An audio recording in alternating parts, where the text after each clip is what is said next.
Faira update செய்திகள். கட்டட தொழில்முறை வல்லுநர் பதிவு புதுப்பிக்க CMDA அனுமதி. செய்தியை விரிவாக காண்போம். கட்டட பணியுடன் தொடர்புடைய தொழில்முறை வல்லுநர்கள் பதிவை புதுப்பிக்கும் பணிகளை CMDA துவக்கியுள்ளது. மாநிலத்தில் பொது கட்டட விதிகள் கடந்த 2019 அமலுக்கு வந்தன. இதன் அடிப்படையில் கட்டுமான திட்ட அனுமதி நிலையிலும் பணியிலும் பல்வேறு நிலைகளில் தொழில்முறை வல்லுநர்கள் ஈடுபடுத்தப்படுவதை உறுதி செய்ய வழிவகை ஏற்படுத்தப்பட்டது. சென்னை பெருநகர் வளர்ச்சி குழுமமான CMDA நகர் ஊரமைப்பு துறையான DTCP உள்ளாட்சி அமைப்புகளில் தொழில்முறை வல்லுநர் பதிவு பணிகள் கடந்த 2019 துவங்கின. இதன்படி கட்டடக்கலை வல்லுநர்கள், கட்டுமான பொறியாளர்கள், நகர அமைப்பு வல்லுநர்கள், கட்டிட அமைப்பியல் பொறியாளர்கள் என 13 பிரிவுகளில் வல்லுநர் பதிவு பணிகள் மேற்கொள்ளப்படுகின்றன. ஒவ்வொரு பிரிவிலும் தகுதியான நபர்கள் 5000 ரூபாய் கட்டணம் செலுத்தி பதிவு செய்து கொள்ள வேண்டும். இதன்படி பதிவு செய்த தொழில்முறை வல்லுநர்கள் மட்டுமே கட்டுமான திட்டங்களில் ஈடுபட முடியும். திட்ட அனுமதி பெறுவது தொடர்பான பல்வேறு பணிகளில் இவர்கள் மட்டுமே பங்கேற்க முடியும். இதில் முறையாக கட்டணம் செலுத்தி மேற்கொள்ளப்பட்ட பதிவுகள் 5 ஆண்டுகள் மட்டுமே செல்லுபடியாகும். இதன்படி மேற்கொள்ளப்பட்ட பதிவுகளில் காலக்கெடு தற்போது முடிவுக்கு வருகிறது. இது குறித்து தொழில்முறை வல்லுநர்கள் கூறியதாவது, பொறியாளர்கள், கட்டட வடிவமைப்பாளர்கள் உள்ளிட்ட தொழில்முறை வல்லுநர்கள் பதிவு காலாவதியாகும் நிலை ஏற்பட்டுள்ளது. இவர்களில் பதிவை புதுப்பிக்கும் பணிகளுக்கு தேர்தல் நடத்தை விதிகளால் அனுமதி கிடைப்பது கேள்விக்குறியாக உயர்ந்தது.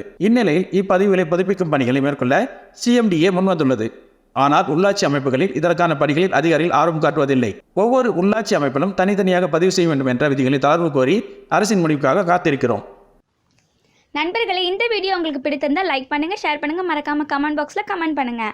இந்த சேனலை இதுவரை சப்ஸ்கிரைப் பண்ணாதவங்க உடனே சப்ஸ்கிரைப் பண்ணுங்கள். நோட்டிஃபிகேஷன் உடனுக்குடன் உங்களை வந்தடைய வலதுபுறத்தில் உள்ள பெல் பட்டனை கிளிக் செய்யவும்.